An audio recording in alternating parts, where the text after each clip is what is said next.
smoke whiskey. Well, listen, Mark, listen, hold on. When I say, would you have caffeine today? What the hell is that up to you out of this thing?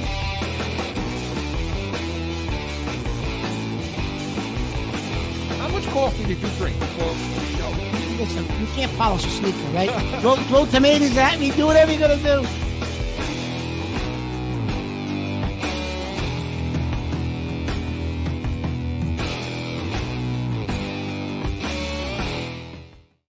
Welcome into Corso and Catone, the real deal New England feel.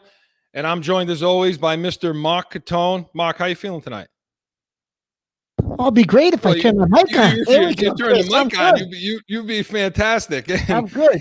And in the booth joining us as always is Joe Guarnieri. And your calls, chats, tweets, any way you want to get in touch with us, 855-313-PATS. 855-313-7287. Joe's got us up on YouTube Live, so there's a live chat going. Chat in, call in, get on Twitter, tweet us, Corso and Catone. And we're going to be scrolling on the bottom the way you guys can get into the show to actually speak to us, either on camera or just your voice. So, Mark, listen, I think we need to before we begin, I got this new stuff, okay? It's like this sticky stuff where what I do is I put it on the microphone so that the spin rate of the microphone is able to, move and twist a little better. Have you heard of this stuff before? Yeah. I tell you, it works well. You should get it, Mark. I'm telling you. Just be careful what you touch with that. Yeah, right. So, Mark, let's get back into it. We talked about this last week, this bite attack and all this. Yeah. It's still going. What do you got, Mark? What do you think? Well, did you see? Well, this weekend a pitcher actually got suspended, but it wasn't for the spite attack. He was doing something with a rosin bag where I guess the rosin bag can't touch a certain part of the glove, and it did, and the rosin got on the glove. So when they did a check of him, I think it was Santiago from the Mariners, Miguel Santiago, it was, yeah. The pitcher. He's suspended for 10 days, but it wasn't the spite attack. It was a different violation that I guess that they've always had in place, but not that they've ever enforced it. But now they're enforcing everything. I mean, you got these guys dropping their pants in the middle of the field, right? Yeah, taking their belts off, dropping their pants. Say, go ahead, check whatever you want to check. Yeah. It's becoming. Think about that with the rosin. I mean, what the hell is it? So that's really cheating. First of all, really Chris, if you've ever seen, so for instance, the baseballs they use, Chris, aren't like the baseballs we used when we were kids, right? Or not even like the baseballs my son's using, playing high school baseball, college baseball. The Major League Baseballs, the threading is almost flush with the ball. So it's almost impossible to really get it as a pitcher. It's tough, Chris, because it's flush with the ball, the threads. That's different than when we grew up. Sure it is. So as a major league pitcher, that was like 65 years ago, though, for you. Well, no, absolutely. But even college baseballs, Chris, the Major League Baseballs aren't threaded like that. So, I mean, I think it is tough, I guess, to grip one of those balls as a pitcher and really bite down on what you need to, whether it's a slide or a sink or a curveball. So. The one thing they won't tell you, Chris, is how long have they been allowing this stuff to go on, like this like the suntan lotion, or whatever they got to do to get a grip on the ball. How long has it been going on? Has it been a couple of years, 5? Like how long have they allowed pitchers to do it and just allowed it until it became abusive? And now they're saying it's abusive. I don't know. Look, I mean, they've been doing things like this at different points in time in history. I'm sure there were different substances, but man, they were, they've been putting stuff on the ball to pitchers for, forever. Vaseline and, they're putting it on their hats and their lids and all you this remember other guys stuff. Like Phil Niekro and Gaylord Perry, right? They were shoot. Yeah, they did all of that, Mark. So, I mean, look, back then, I don't think the laces on what you're describing on the laces on the ball, I think they were a little, they came out, they were a little, how you would say they it, were raised, raised a little bit, Yep. So then, Mark, see, I look at that situation, okay, and I kind of, there are certain things I consider part of that. I mean, last week I talked to you about the pine tar, and you would say, well, it's not really the same. It doesn't give them spin rate, but it does something for them. I know yeah, it's legal, but it does something for them. I mean, they wouldn't use it if it didn't. If the better grip, I mean, I think it trickles into, well, the better grip means this, means that. So isn't there something they can give to the pitchers to, to kind of level that out and say, okay, this is what you can use, and they should. Or maybe go back to the old style ball where it's where the lace comes off it a little bit more, where you can get a better grip. I mean, do something, because I get they want more scoring, but these lopsided things. That's, I guess, where the issue comes Chris, in. I guess the issue is this: the players are pissed off because, okay, fine, you want to enforce this. Well, Jesus, you should have told us this in friggin' March. Yeah. So when we showed up to training camp in March, we would have known, okay, no spider attack, no nothing. You got 6-8 weeks to get yourself ready before the season, because you're not going to be using this stuff. And at least the players would have maybe had a little bit of an adjustment period. You don't do it after they've been using it for 2 months and say, oh, by the way, come the middle of June, we're cracking down on this. You can't use it anymore. I mean, that's I guess the players' issue is, okay, great. You don't want us to use it. Tell us this is our last year using this. And come next season, during the off season, we got to do something to pitch without it, or adjust to it. Maybe they can make, like you said, Chris, a few adjustments to the balls, whatever, but don't do it now. So I guess that's their real gripe, is why are you doing it now?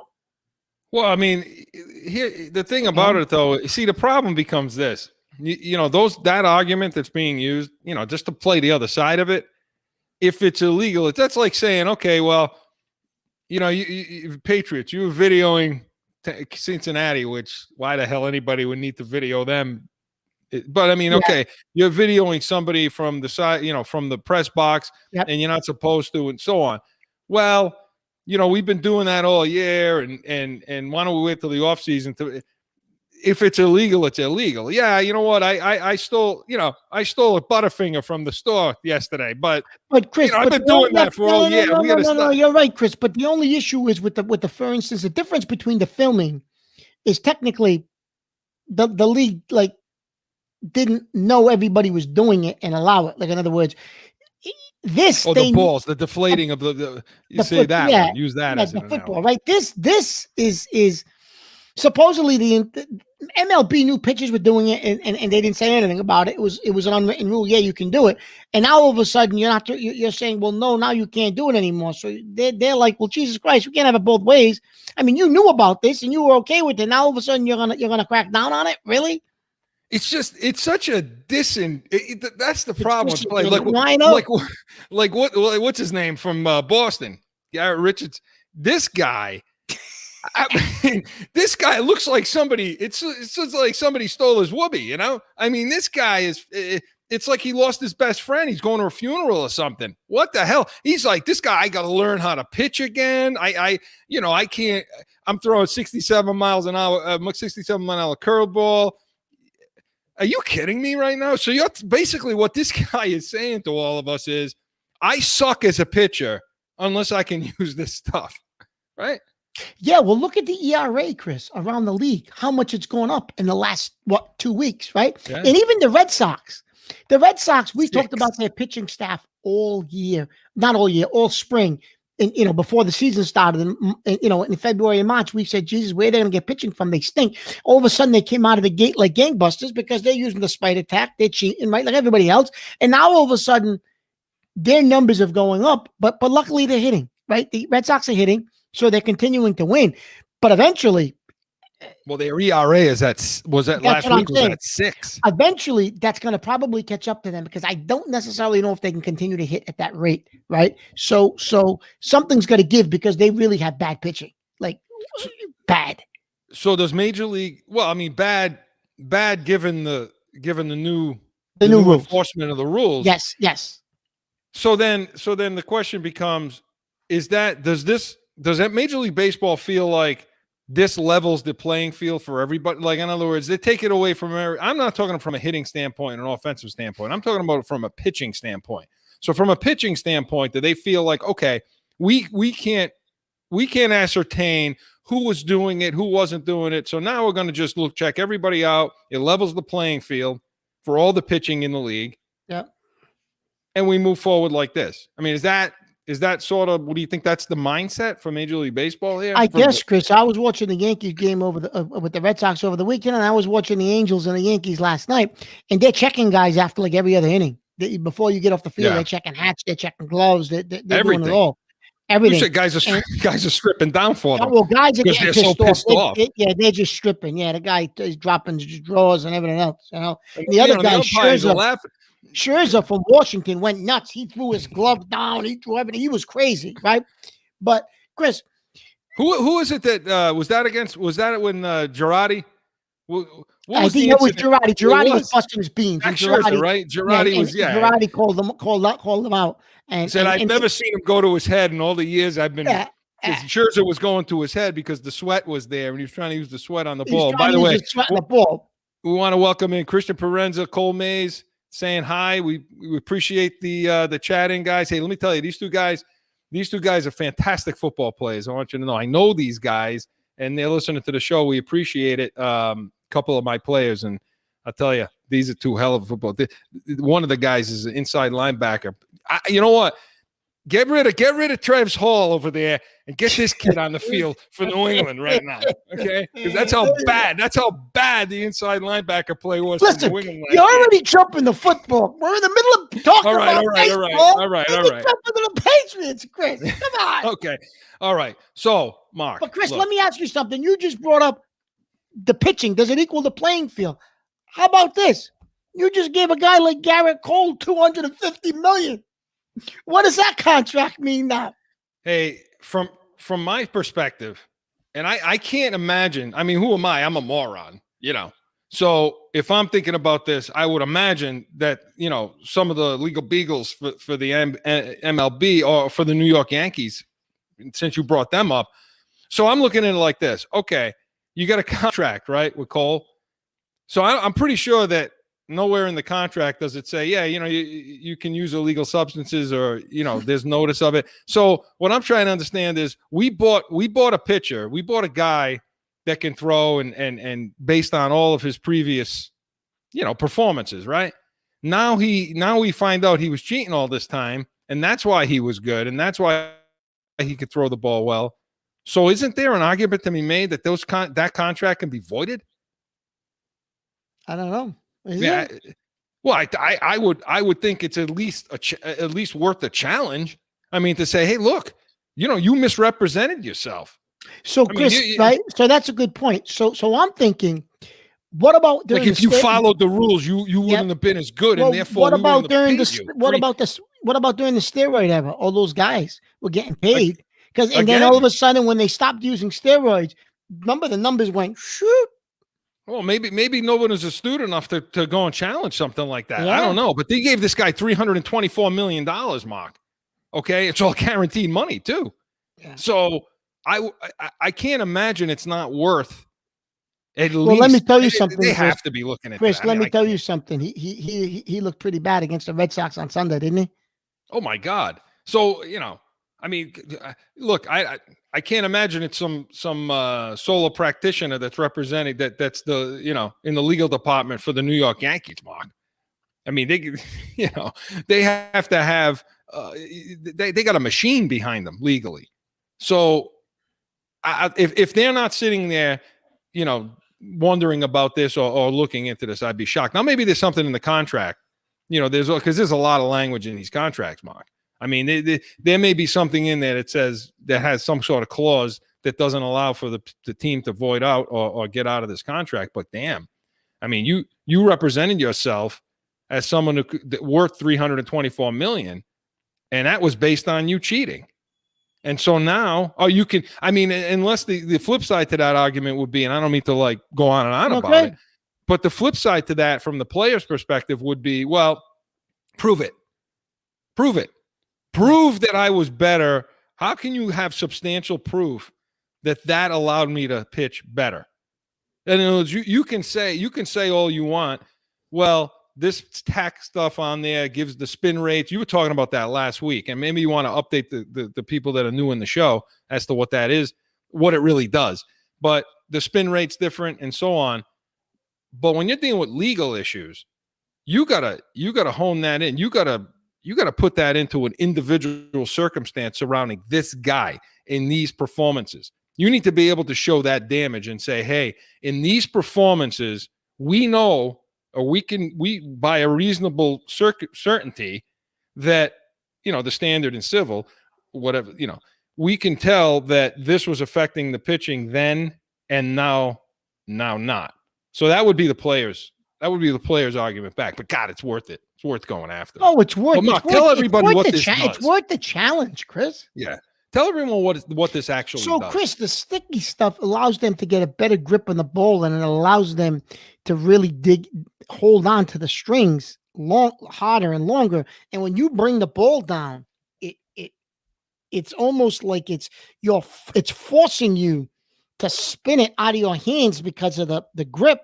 And the rotation of the ball it causes all kind of movement, especially, if you're throwing a four-seam fastball, the movement on the ball, like Cole's ball, Chris, used to start out at the knees and it would go up. It would rise up. It would almost be, it was almost impossible. It was impossible to hit, but it was also impossible to throw that pitch under normal circumstances. And he hasn't been able to do it without the spider tack. And the other guy, Chris, when they came to Yankee Stadium back in might have been April, May, I forget when, the Nationals came.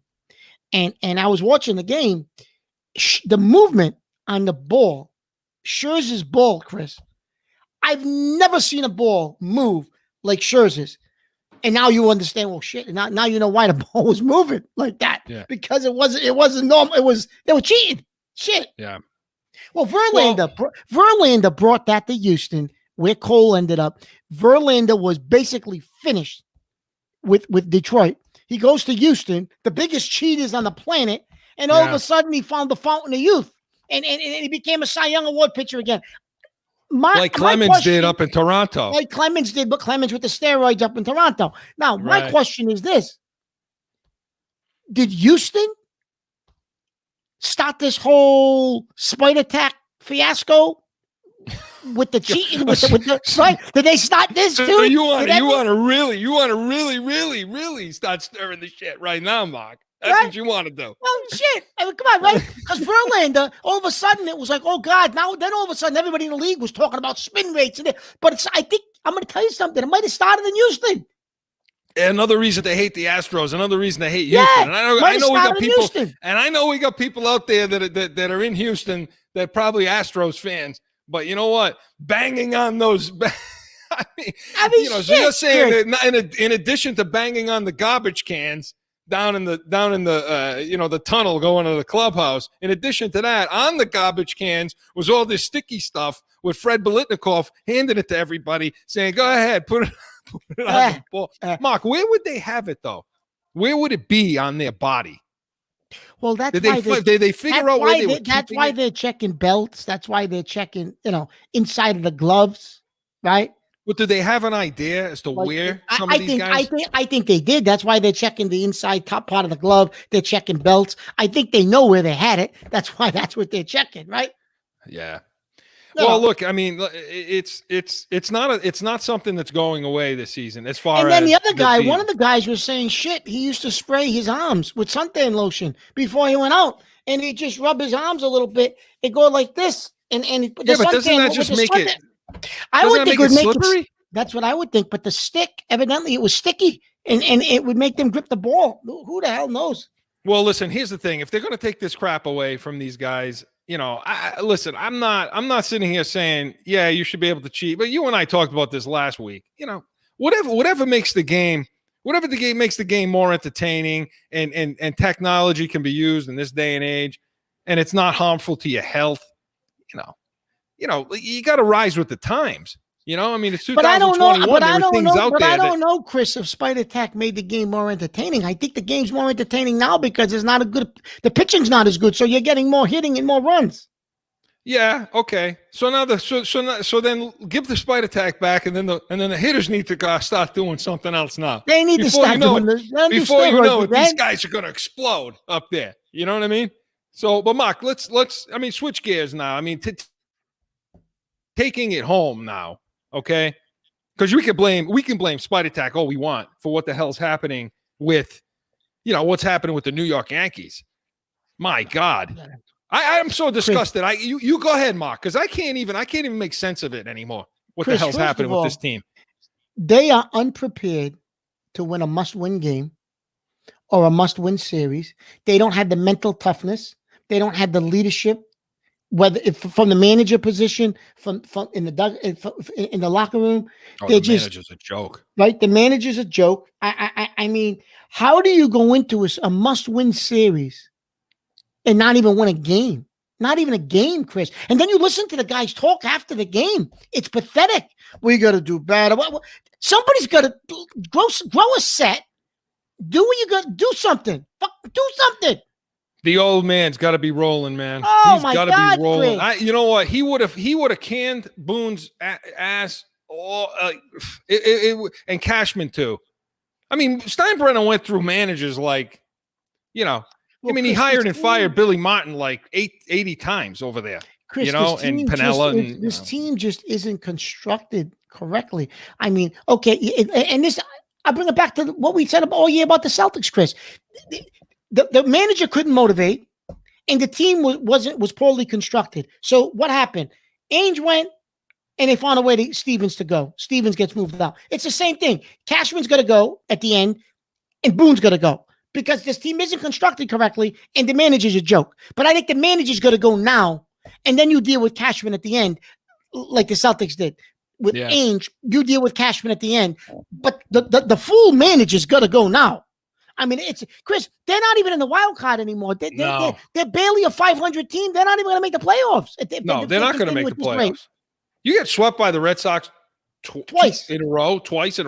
That's absurd. So, Mark, before we're gonna get the break in a second, but before we do, we are the real deal New England feel. So, kicking it down to the Red Sox. Well, the Red Sox, they constructed their team. I got to give the guy, and we made fun of Chan Bloom. Me and you and I were making fun of him in March, but he put Chan Bloom. We knew we were making fun of him, but he put together a team that he knew where his strengths were going to be. Yeah, role guys.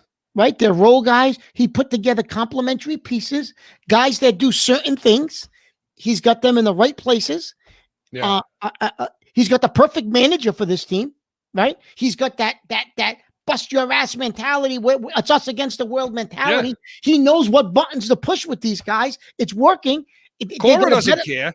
Cora don't give a shit. Cora will have a number 4 hit. He'll put one down. He doesn't. He don't care. He presses all the right buttons. And you know what, Chris? You know what the epitome of this Yankee offseason was, and what an embarrassment they became.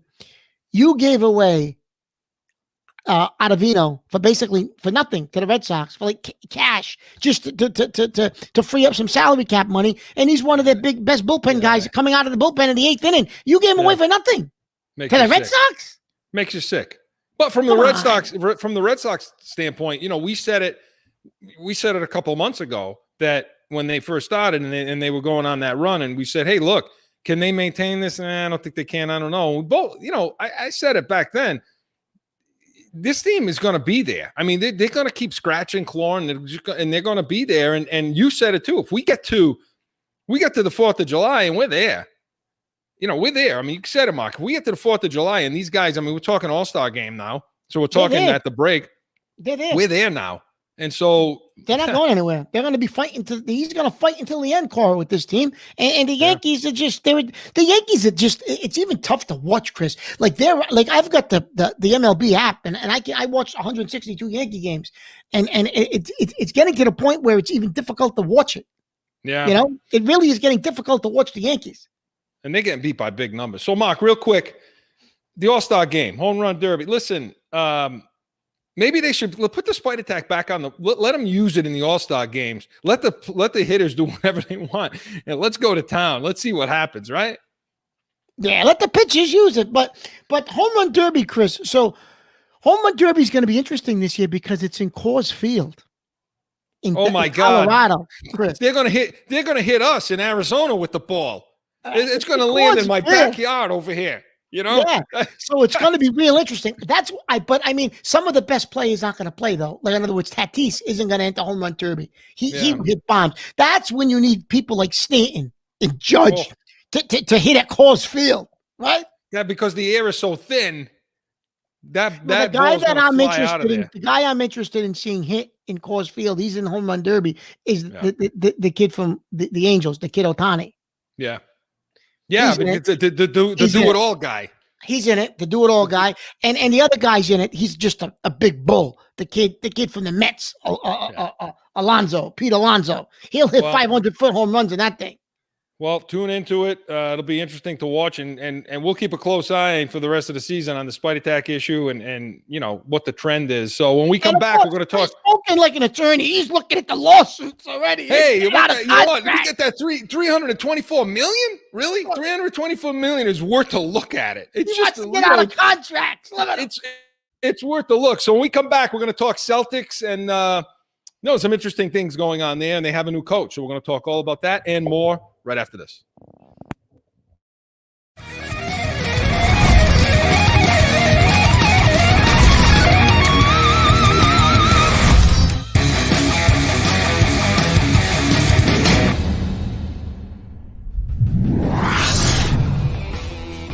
It's that time again for a timeout for a message from one of our sponsors. No one ever thinks they will be in the need of a criminal or traffic lawyer, but things happen. Corso Law Group is Arizona's leading criminal and traffic law firm. Their 20-plus years experience and attention to detail has helped thousands of people all across this great country who found themselves in a situation in Arizona. So whether it's a traffic ticket or if you need reduced DUI or more serious issues, call or go online to CorsoLawGroup.com and talk with these expert attorneys who I know will help you. Corso Law Group.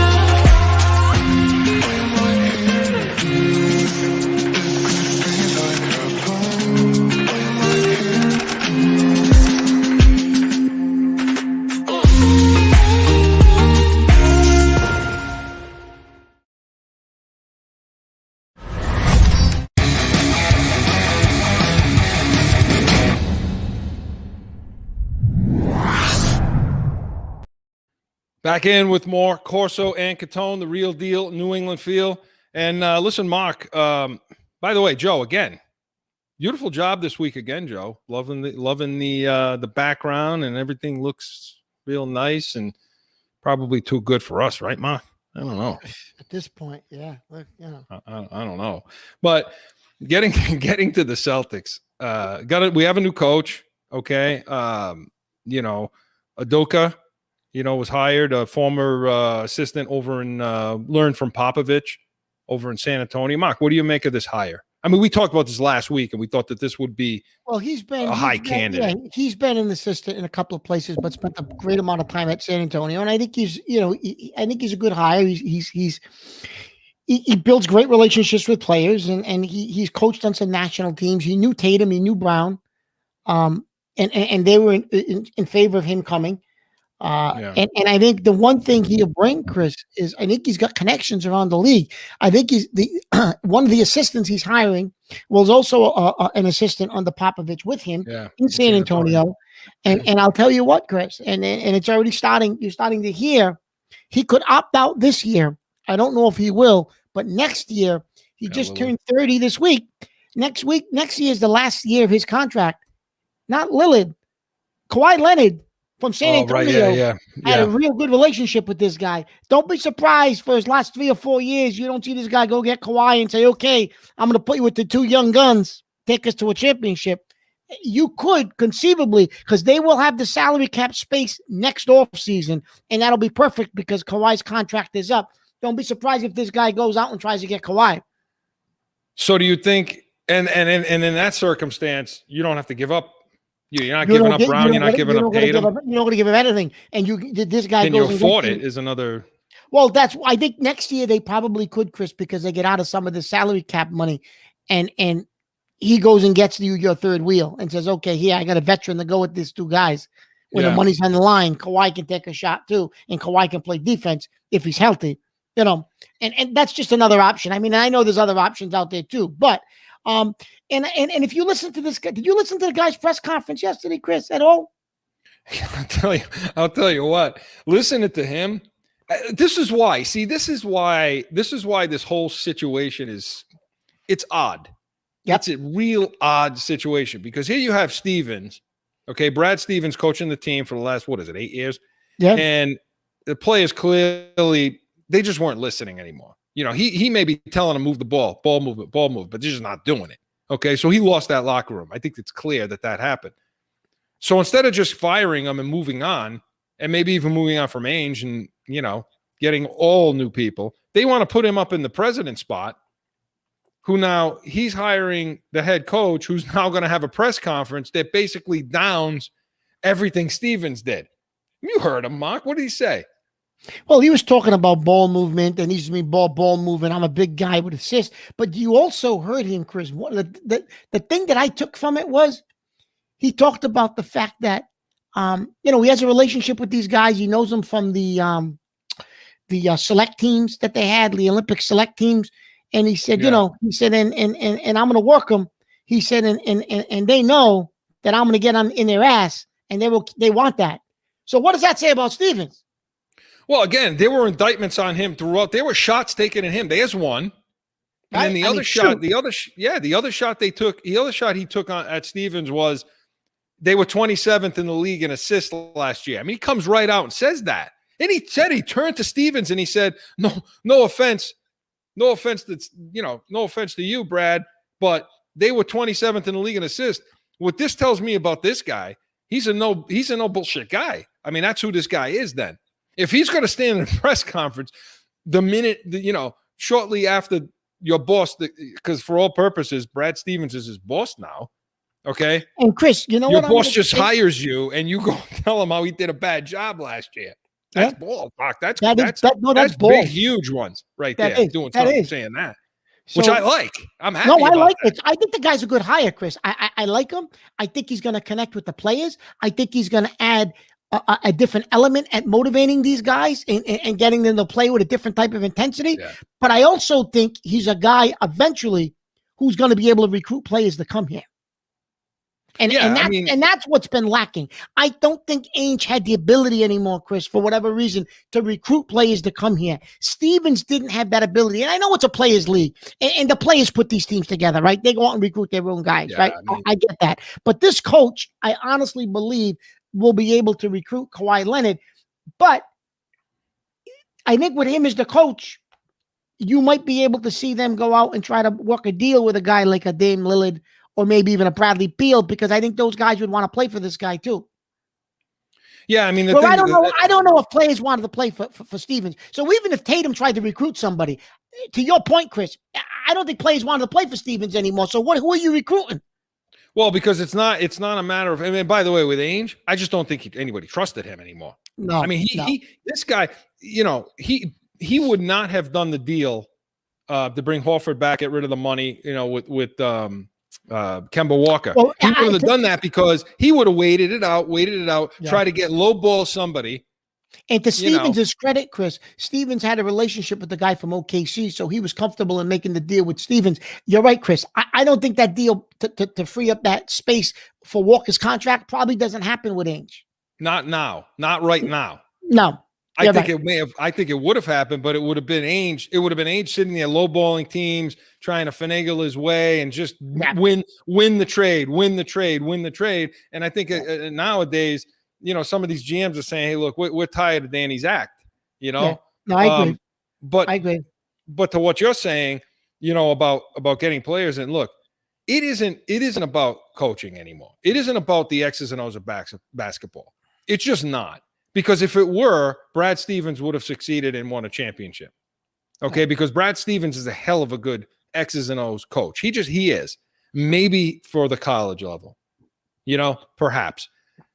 The issue is the better coaches, the good coaches now, to me, and you tell me what you think, but the good coaches to me are guys that can get knock guys around, okay, kick their ass in the locker room, get their heads right, get them focused on basketball, okay, and also and part of that is managing the egos, managing the brand, and having some understanding of that. Doc Rivers. I mean, Doc Rivers is a guy like that, no? Yeah, you're right, Chris. I don't necessarily know if it's about X's and O's anymore. You're right, Chris. It's more about doing all that other stuff that you just mentioned, because once they get on the court, Chris, I talked about this a couple of months ago. They do what they want. They do what they want. And if you watch these games, they're only running 3 and 4 different sets of plays over and over and letting these guys go and do their thing. It's back pick, it's double pick, it's roll. They're not doing anything. That's all they're doing. Yeah, they're not mixing it up. And some of the teams, have pretty good ball movement, and it's usually the teams like Utah where, if you notice with a team like that, they're not sitting there with. I mean, they have higher upper echelon guys. Now, of course, they're not in the final now, but they have upper echelon guys. But there's not that, Durant, LeBron, Davis, Lillard. There's not those guys. If you were watching the game last night, that Clippers game, right? Yeah. Well, George, they just kept running the same thing over and over for George. Yeah, he was just hitting. He was hitting, but it was the same thing over and over and over. Yeah, and on the broadcast, and I love Van Gundy. I love those guys, and they kept saying it, he needs to be more aggressive. He needs to, the whole first half, George was seemed kind of timid and, he wasn't really being too aggressive. And they were saying that. They were pointing that out. And if this were on TNT, I'm sure Barkley and Shaq and those guys would have been saying the same thing. Hey, come on, get yours. Go get yours, and you'll win the game. And lo and behold, that's what happened. Second half, he did, yeah. I still think the Suns are going to win the series, but no, I think they are too. You're right, Chris. But I hope so. Yeah. So Mark, when you talked about getting guys in, okay, who are some of the guys? Because look, they need a point guard. I mean, they're in desperate need of a point guard. So what do you have? What do you like? What are your options? You got well, unless your buddy is the point guard. Smart. Oh my God. You know what? I'm so sick of talking about Smart. I'm so sick and tired of it. And Mark, we said this months ago. What was I talking about with Stevens months ago about kicking these guys' ass and not being able to do it? And Smart's one of these guys that got a pass every single time. It's one of the reasons why he lost that locker room, evidently. Yeah.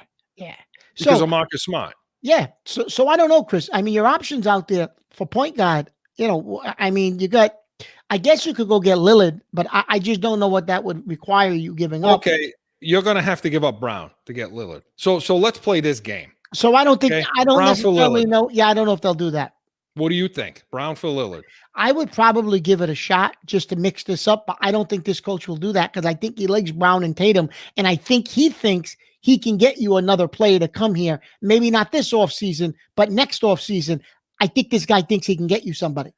Does Lillard's age bother you 9 years in now versus Brown, who still the ceiling hasn't been? It does and it doesn't, Chris. So at some point, you're going to make a decision as a franchise. Are you all in? And if you're all in, what is your window to be all in, and what maximizes that window? Is it Brown and Tatum, or is it Tatum and a vet that can take you to the championship, but your window's only 3 or 4 years, but you get the banner now? Or are you playing this out with Brown, and maybe your window's 10 or 9 or 8 years, but at the end of the day, you still only end up with one banner. So what are you doing it now? Are you going for broke now, or are you going to make it go longer? And maybe at the end of the day, you end up with the same amount of rings, maybe one. Again, here's the thing, okay? You're relying on. I can't tell me the last time, and welcome into the show, Erica M. Chatting in. Appreciate you. Appreciate chatting in. Appreciate the support. Listen, Mark, when is the last time you saw a point guard because of the point guard they won a championship? And I'm not talking about LeBron playing guard.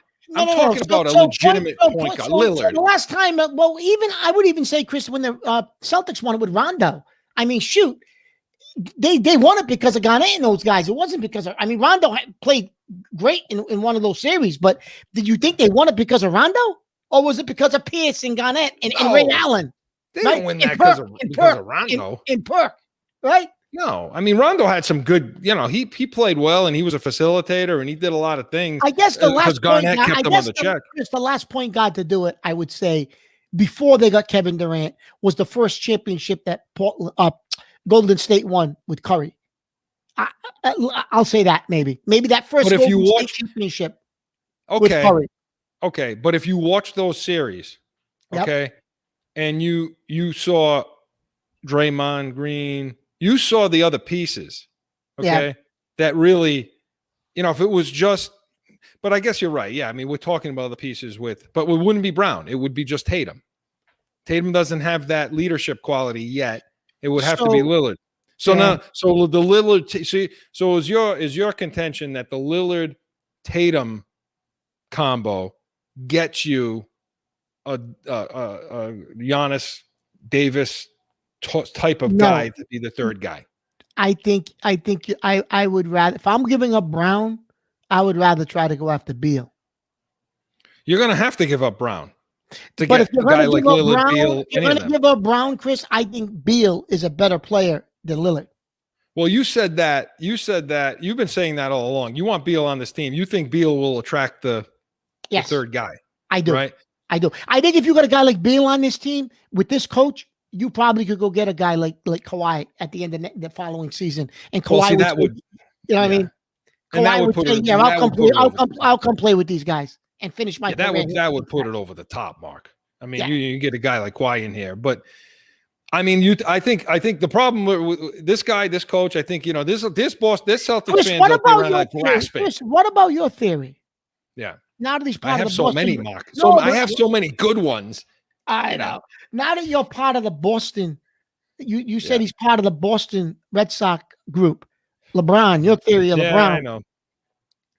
Why don't you bring that back up for the fans here who haven't heard that there? What I said was this. He's part ownership in what? The Fenway Group? The Fenway Group now, that owns the Red Sox, right? Yep. And so my whole thing was, look, you won your championship in LA, you won it in Miami, you won it in Cleveland. Let's go for 4. Get yourself over to Boston with Tatum and Brown somehow, okay? And then get yourself over with Tatum and Brown. Meanwhile, you're promoting your brand, what you need to for the Fenway Group. You become part of the whole, part of the community Boston scene, part of the community. I don't know, Mark. I mean, does he have anything he has left in the tank? LeBron James at 60%. If you put him with Brown and Tatum, he's definitely got something in the tank. LeBron James at 60% is better than most. So that's a theory. But Mark, some of the other guys, you got Towns in Minnesota, you got Fox in Sacramento. But see, I think that these are the upper echelon guys that's going to cost you. You're going to have to give up for them. Positively. Well, and maybe this is because I'm watching them in the series, but what I think would cost you less, and I don't know that you'd have to give up any of these big guys. What do you think of Reggie Jackson? He's a good ball player. He's a complimentary piece, but is he enough? Is Brown? He can play point. You know what I mean? Brown and Tatum, but is that enough to get you to the finals with Brown, Tatum, and the rest of the guys on this team? No, I don't think so. But I think it's another piece that allows for that next guy. Yeah, because look, there's nothing that says they can't go get a guy like Reggie Jackson to play the point, true point. No, you're right. And then with your theory, get Kawhi to come over here, opt out of his contract in LA. Next year's, no matter what, next year is the last year of his contract there. So they either got to re-up him or he's free to go wherever he wants. And I'm telling you, Chris, this guy's going to go after him. And you have now 2 guys that were playing in LA for the Clippers, Reggie Jackson and Kawhi Leonard. I mean, right? I don't know. Well, that's enough. If you brought those guys in with Brown and Tatum, that's enough. You could win this thing. Yeah, absolutely, it's enough with this kind of a coach. Yeah, you can. Because he told them flat out yesterday, you're going to be worked. You're going to work. We're going to push you. That was music to my ears. That was music to my And ears again, hearing that crap. I'm so sick of it. To your point, that was kind of a shot at Stevens, no?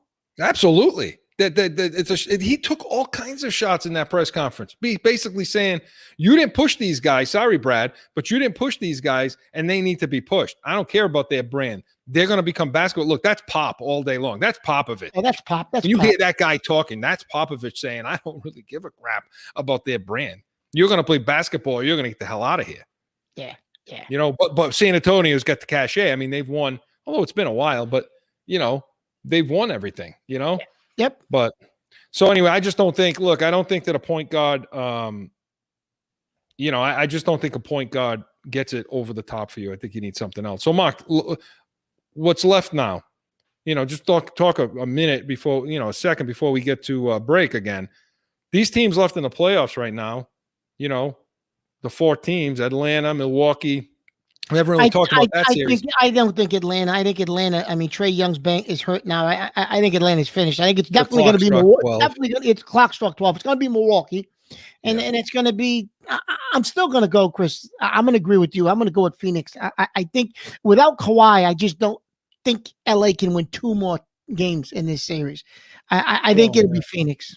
Booker turned it on a little more. Booker had struggled. He struggled prior to last night. He had struggled in the last 2 games. I don't know if it's that thing he had to wear or whatever it was. I don't know, but I think Phoenix will pull this out. But last night yesterday he got back into the 30 mark, didn't he? Yeah, he did. So the 30 range. I think you're going to see a Phoenix-Milwaukee final. And I'll tell you what, I think Phoenix can win that. Oh, I do too. I do too. Chris Paul, putting Chris Paul on. I'd love to see Chris Paul get a ring. Yeah, I would too. I mean, look, it's a local for me too here in Arizona. I mean, Celtics are out. I'm going to root for Phoenix to win this thing. But, absolutely. But I think now, have you gone to any Chris Paul did it all? Have you gone to any of the playoff games, Chris? No. No, I can't go. I can't. I'm too old for that crap. I can't go to a basketball game with all the lights and the sirens and the things and the dancing and girls. Come on. And the dancing and all the nonsense and, all these people that are dressed up like they're in a nightclub. You know what I mean? I can't. Well, I can't deal with that. I can't deal with that crap. I'm too old school for that. You know what I mean? I like the old garden.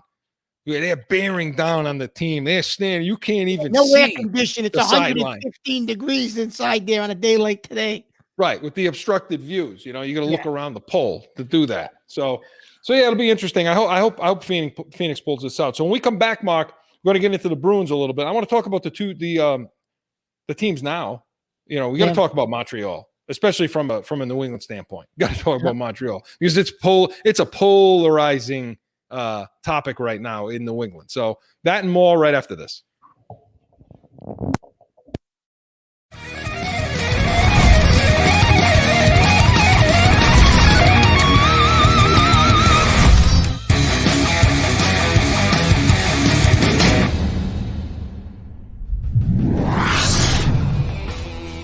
It's that time again for a timeout for a message from one of our sponsors. No one ever thinks they will be in the need of a criminal or traffic lawyer, but things happen. Corso Law Group is Arizona's leading criminal and traffic law firm. Their 20-plus years experience and attention to detail has helped thousands of people all across this great country who found themselves in a situation in Arizona. So whether it's a traffic ticket or if you need reduced DUI or more serious issues, call or go online to CorsoLawGroup.com and talk with these expert attorneys who I know will help you. Corso Law Group.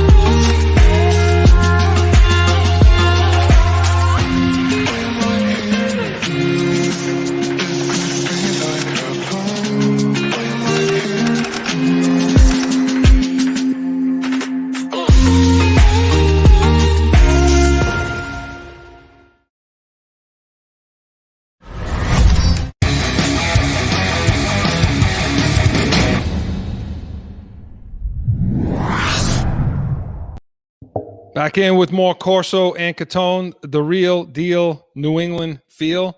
And listen, I got to tell you to everybody to subscribe on YouTube. Give us that thumbs up. Joe is just he just yells at us all the time, doesn't he, Mark?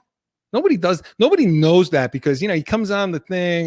He sounds so nice and everything like that. Then we get in production meetings. He's like, you got to tell people to subscribe. You got to tell people. Tell them all. Tell them all. You tell guys them all. That announcement? Or no? Oh, now we do.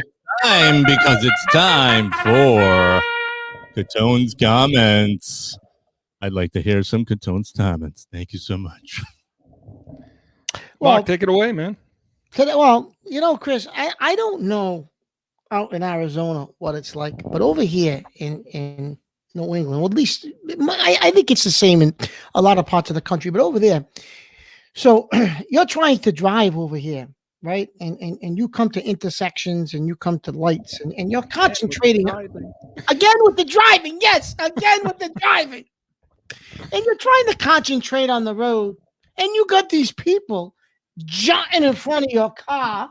They're looking for, they say, homeless need stuff, whatever. And I totally sympathize with them. And I don't mind sometimes, people, they give them a few dollars, whatever. But now, Chris, it's this state, it's every corner, every light. You go through downtown Providence. They're jumping in front of your car. It's like you're NASCAR. We're gonna bring back the NASCAR minute. It's like I'm a NASCAR driver, for crying out loud. I'm driving like this. I'm braking. I'm swerving lanes. They got their hats out, their hands. They're looking for things. I said, Jesus, this is like Daytona, for crying out loud. So that drives me crazy that they just allow it. Anything goes. Listen, I sympathize with them. I really do. But anything goes. Somebody's going to get killed because they're out jumping in front of your car looking for money. I mean, come on. At some point, where are the rules of the road? Something. Can you tell Chris I get aggravated when I drive? Tell us again. Every Catone. And for those of you, bring back the NASCAR minute because I'm the NASCAR driver. Hey, and for those of you who are just joining us and for the first time, pretty much weekly, we have a segment called Catone's Comments, and everything goes. Anything goes. And you never know what Mark is going to come out with. Yeah, Mark, I'm with you, man. I see over here, it's so hot. It's like 115, 100. It was last week. It was 118 degrees. They can't sit out there. They'll pass out. But some of them are still out there. But when the weather's nice, yeah, it's everywhere. It's everywhere. Obviously, when you get further downtown, it's a little more of an issue. But yeah, Mark, this is pretty upsetting to Mark. So all the homeless people out there that are listening to this, get out of the way. Get out of Mark's way. I sympathize with them, but it's the ones they're allowed. And Chris, I'm reading an article. One of the guys, I was reading a thing the other day in a local article over here. Guy made $165,000 on a corner. They live in a better house than us. I don't know where he's living, but I don't mind. I understand. Well, $165,000. He's not living on the street. Listen, I don't mind. Tax free. Listen, I sympathize with them. I feel bad. I do. But it's getting to the point now, Chris. It's becoming a danger, not only for them, but for me. When I get to drive like I'm Kyle Petty, that's a problem. Or Kyle Busch, that's a problem. If I got to go on the road and be Kyle Busch, that's a problem. Because I can't drive to begin with. You know that, Chris. We go to the Patriot games. He sticks me in the back seat. He says, don't even speak. Because I can't drive. He don't let me drive. You heartless bastard, you. I mean, you. I told you I feel bad, but I don't want to be Kyle Busch. Then you know what you do? You know what you do? You take some of that spider tax stuff. You put it on your windows and just stick dollar.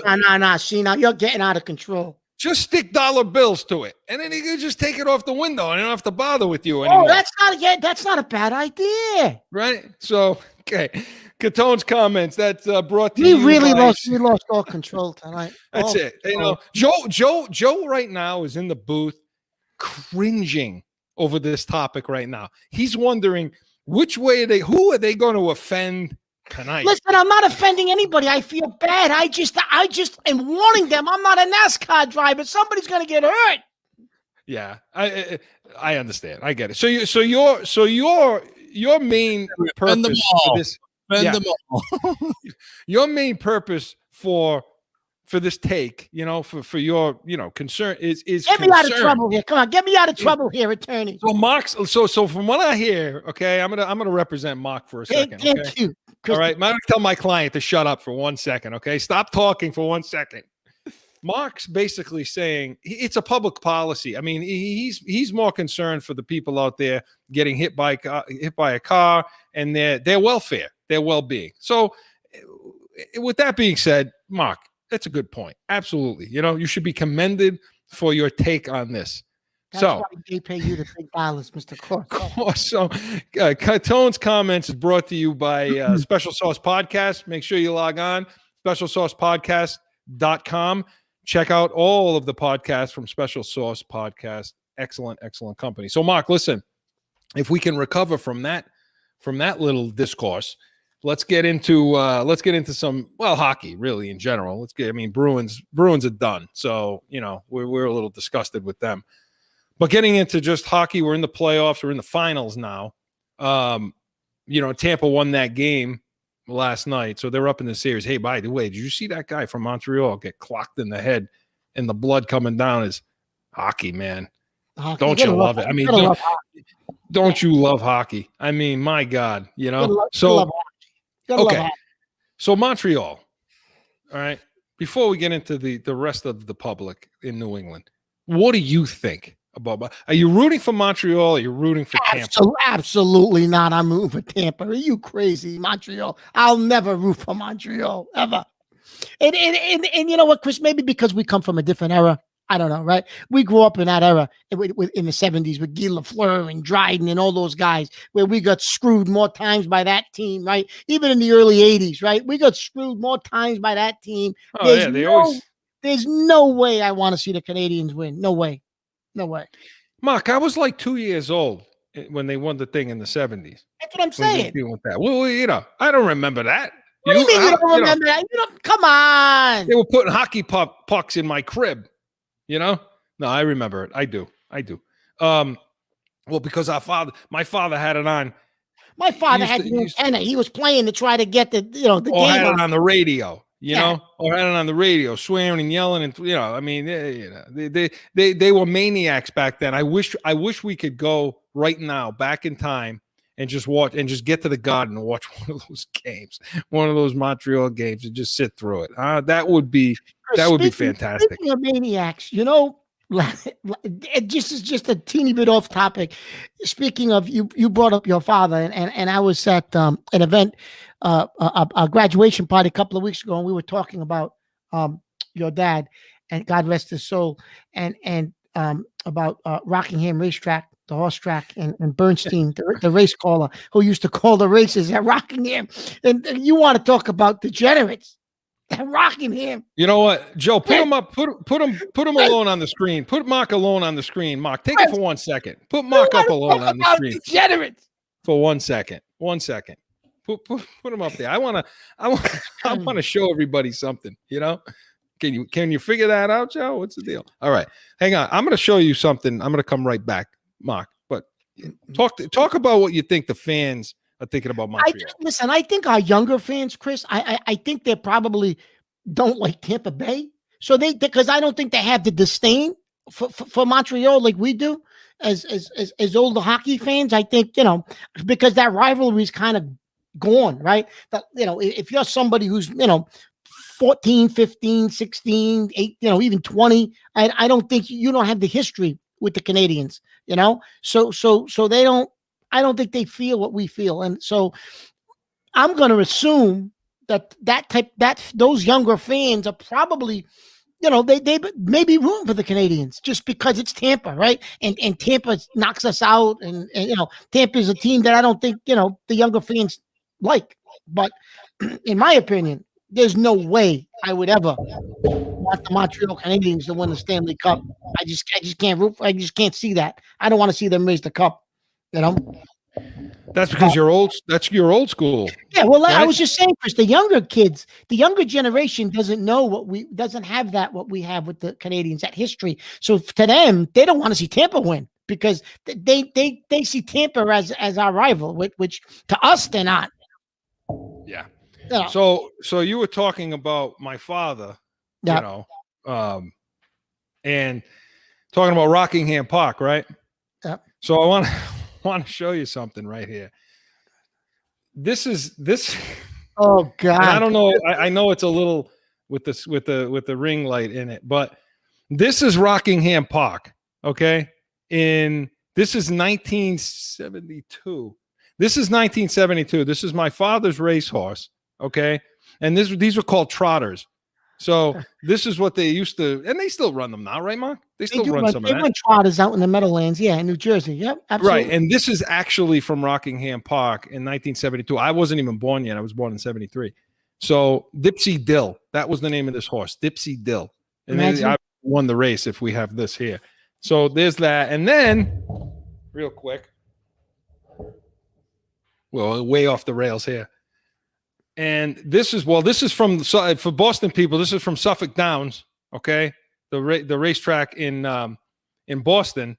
And so this is Princess Betsy is the name of this horse. Okay, let me see if I can get in there, Joe. Now, what I want you to do is take a look at the winner's circle and the picture and see if you can look closely to see if there's anyone in there you can recognize.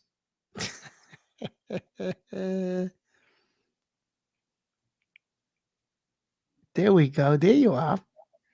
So that's me at like 14 years old with the blue shirt on. Right there. That's my father next to me, you know, in the winner's circle. So this was I was 14 years old. This was in 1987. So there you go. There's the history. See, we were talking about it a couple weeks back. So, well, we've completely digressed from rails. You know what though? That's what this show is about. It is. It really is. You know why? But yeah, we're not tied to, what are we tied to, Mark? That's why we're the real deal New England Field, because we've lived it. That's right. We lived it. I just showed you 2 pictures of living it. Rockingham Park. Really? Okay. Right? So Mark, getting back to Montreal. Rockingham Park. Like we're talking about Rockingham Park. Really? Do you know how many times? Listen. I'm going to tell you a funny story. Okay.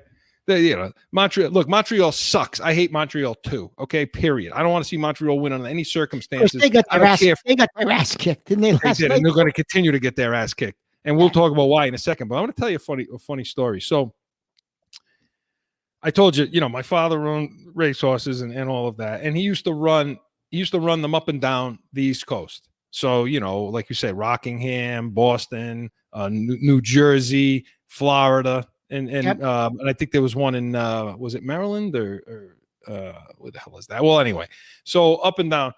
So I remember one day, I'm in high school. Okay. And originally, so I'm in high school, and all of a sudden I hear the announcement. This is when there was the technology was the announcement over the loudspeaker to call somebody down to the office. Right now, I got called down to the office quite a bit. So I'm thinking, I hear my name and I hear get to the office. What did I do? And I'm wondering which thing are they calling me down for? I mean, it could be a series of stuff that happened, right? So and they call me and they call my cousin down. Okay. And the 2 of us were always doing things, we were, mischievous, if that's the good word. So I go down to the office, and who's standing there in the foyer area? It's my father. And he's like, "Come on, let's go," he says to me. I'm like, it's like 10 in the morning. I'm like, where are we going? I guess school, Dad, No, come on, let's go. We gotta go. So my cousin and I, he doesn't say anything. Get in the car and we get on 95 and now we're driving and we're driving and we're driving. And I'm like, where the hell are we going right now? We ended up in the Meadowlands. He had a horse running in the Meadowlands, took us down over there for the day. Okay. The horse won the race. It was early in the day. It was an early race. The horse won the race in the winner's circle, all that. And then he took us into the city, into New York City, for a nice time. We didn't get home. We didn't get home till like 10:30 at night. Okay. I missed practice. My cousin missed this. They're calling. They want to know where we are. My aunt. Everybody's wondering. That's the real deal. New England feel right there, Mark, in a nutshell. You know, and there are plenty of stories like that. But anyway, I don't even know how the hell we got here. But yeah, Montreal, Mark. Look at just getting to hockey, just in the hockey sense right now. But yeah, I'm with you. I mean, I don't want Montreal to win. And then people say, well, you know, you're just old school. You're sour grapes. How can you want Tampa to win? Yeah, the younger people that don't know any better, that don't know enough to hate Montreal yet because they didn't experience it. Sure, they don't want Tampa to win. They equate Tampa with Brady and the new title town over there and all that stuff. They're going to win 2 in a row. Who the hell wants Tampa to win, right? But from my perspective, yeah, I can't stomach Montreal putting another banner up in the rafters. That's terrible, you know. And Mark, it isn't going to happen anyway. And why? Because they can't win this series, Montreal. Why? I told you back in March, Tampa's going to win this thing. They're going to get them come playoff time. You did. People aren't going to be able to beat them 4 times. If they stay healthy, they're healthy. You're not going to beat them 4 times. It's not happening. You did. You said the Islanders almost did it. But, you know, and I don't want to face the Islanders either in the playoffs. Yeah. And Mark, do you think that some of the sting of just despising the Montreal is due to the fact that we didn't play them at all this year? Yeah, I think it is, Chris. Yeah, because of COVID and the way that, you know, we couldn't play the Canadian teams. Yeah, absolutely. Because when you watch the style of hockey, it's very similar to the Islanders. That is. This is why they're not going to win this series. But their style of play is clog up the middle, lumbering, get in the corners, low to high. The only shot they had, Chris, is if maybe Tampa didn't just get done with the Islanders and they were facing this for the first time. But now that they just played the Islanders, there's no way Montreal's going to beat them playing that style. Yeah. You know? And I would say before last night, I would have said the only advantage Montreal has is maybe the goalie in this series. And but just the momentum, just the Montreal has that Giants feel of 2007. But I think that was plucked from them last night. Yeah, they did. You know, I really do. I think that was yesterday. That was plucked from them last night, Mark. All of that's gone. Yeah. So I mean, I just think Tampa can do everything. They can get in the middle. They can move guys away from their goaltender, away from the net. They can get in front of your goalie and create screens. No, Tampa's they could do it all. Yeah, no, Tampa's going to repeat. There's no question. Tampa's going to. They can play low to high. They can get in the corners. They got speed, and the goaltender's good too. Chris, you think about it. They're going to repeat, and really, they could have three-peated because the year before they were one of the favorites, and they got knocked out. I mean, Tampa Bay's on like a 3-year streak. They choked the year before. They could be going for a three-peat when you think about it. Yeah, you're right. Yeah, you're absolutely right. So, yeah, listen, I got Tampa. You got Tampa. And I think that most people around the country are picking Tampa to win the series. Anything but Montreal. The only team that could have beat Tampa maybe was one of those West Coast teams that you had talked about. But they got knocked out, and Montreal's just a bad matchup. I was shocked. I was shocked that Montreal was able to knock off Vegas because I thought Vegas and Colorado were the best 2 teams. Yeah. I mean, So anyway, listen, when we come back, want to get into some Patriots. I know running a little long on time, Joe, but that's okay. Want to talk about some Patriots. We're going to, Mark, Patriots have a to-do list right now, don't they? They do. Before they get into camp. They do. So they do. We need to talk about tomorrow, that to-do list. Tomorrow is, no, I'm sorry, not tomorrow. Thursday is July 1, right? Yep, July 1st. You know what that means? Here we come.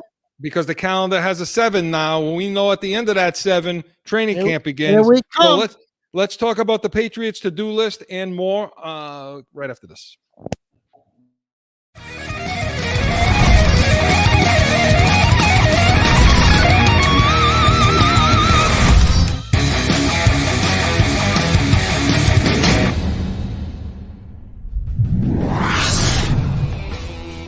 It's that time again for a timeout for a message from one of our sponsors. No one ever thinks they will be in the need of a criminal or traffic lawyer, but things happen. Corso Law Group is Arizona's leading criminal and traffic law firm. Their 20-plus years experience and attention to detail has helped thousands of people all across this great country who found themselves in a situation in Arizona. So whether it's a traffic ticket or if you need reduced DUI or more serious issues, call or go online to CorsoLawGroup.com and talk with these expert attorneys who I know will help you.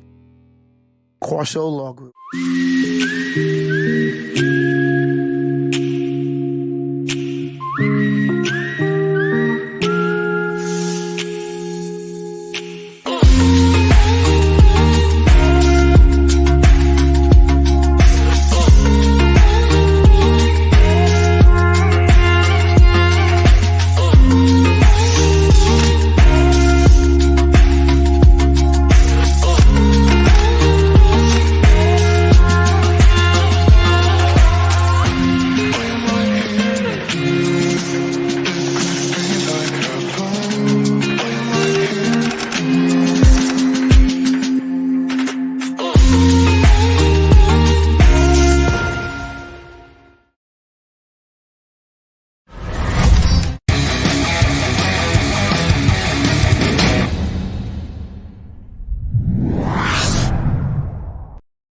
And we're back. Corso and Catone, the real deal, New England. Hey, listen, Mark, I think that we've proven ourselves as true New Englanders in the last segment.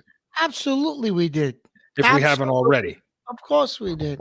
But for those of you who don't think so yet, make sure you tune in starting in September to Corso and Catone presents Pat's Nation. And that will be our weekly post-game show. So every single Patriots game, real game, you know, we're not going to, you know, preseason games, you know, we'll preview them. Those are useless. But when they start the season, we'll be on 30 minutes following the show. It was nothing like a warm August afternoon at Rockingham Park. Right. Here he comes, Murray the Hawk. He may just get there. It always had that interesting smell to the place. Oh my God. It always had, you got that maniac that's got the form. You know what, Mark? I'm describing Mark right now, just so you know. Whacking that form like he's on the horse with the whip, hitting the horse, staring up. I've seen Mark, okay? I've seen Mark standing on a I've seen, do they still, Twin Rivers, do they still do the simulcast there and all that? Or is that all now just, they do, but it's now like basically a distant memory. They got a little area where you can do simulcasting, but it's nothing like it was in the years ago. No. When they used to have the rabbit, when they used to have the dogs running there. Oh yeah, that's been forever. And the simulcast was happening and all that. We go on a Saturday afternoon, and you haven't lived until you've seen Mark Catone standing on a chair with his face in the screen. They used to have these screens on the poles with the TV screen where you could watch different races from different places. And you see Mark standing on a chair with the racing form rolled up like this. Okay? Standing on the chair, a foot away from the screen, whacking the racing form. Come on, get to the rail. You haven't lived until you've seen that scene, Mark. I'm telling you, you know. Yeah, we're definitely going off the rails today, man. Joe, we got to get back on track, Joe. We lost control. So listen. This is what happened. These are the dog days. These are the dog days. You're right. It's the dog days. These are the dog days. This is when Mark and I are calling each other, usually on like a Saturday or every day, talking to each other, saying, "What do we say, Mark?" Shaking our heads, going, "What? Can't wait. Can't wait." And I can't do it anymore. Can't wait for football. I can't do this. Football's got to start. I called Mark on Saturday. I said, "Mark, football has to start immediately. I can't deal with this anymore. Now, you know, everything's coming to an end. I can't do it." Anyway, getting into some of the page. So yeah, tune in this fall. The Corso and Catone presents the Pats Nation. It's the real post-game show for the Patriots. You haven't lived yet until, again, another thing, you haven't lived until you've heard our breakdown and analysis of every Patriots game. So speaking of which, Mark, they have a to-do list, don't they? Yeah, they what do you see before training camp? What do you see? Well, we think it starts with Gilmore, right? So something's got to, they're going to have to do something. They're going to have to either give him an extension or give him a 1-year deal with the likelihood if it's a 1-year deal, he's probably gone at the end of the year. But yeah, I think you're going to have to keep him, Chris, because I don't think they addressed that position in free agency enough where you could let Gilmore walk or trade him. I think that ship has sailed. So I think you're going to have to figure out a way to keep him, at least for the year. And I think he'll have a good year, Chris, because he's trying to promote himself. Anyways, he's got to prove he's healthy. If he wants one more contract somewhere, even if it's not here, I think he'll go out and prove himself. You know, it's a Revis situation. It is a Revis really situation. Is. It really is. There's more history here with Gilmore, but he's reaching that age now. Yeah, you know, he's getting to that age where you just typically, historically, don't pay a corner. You know, you don't give a corner a ton of money. Now Revis got it, but you know, Revis, Chris, got more money than anybody when he was. He was just, you know, the Jets. But were I don't know. dumb. Yeah, I don't know if you can count what the Jets do. The Jets were just dumb. I mean, Alabama runs their system better than the New York Jets. Yeah. You know, it's so. But yeah, I mean, Revis got it. But I think Gilmore. I think you're right. I think the ship has sailed on trading him. So they're going to have to give him that bump. But do you think? I feel like I'm in the camp of make it a little bit incentive laden.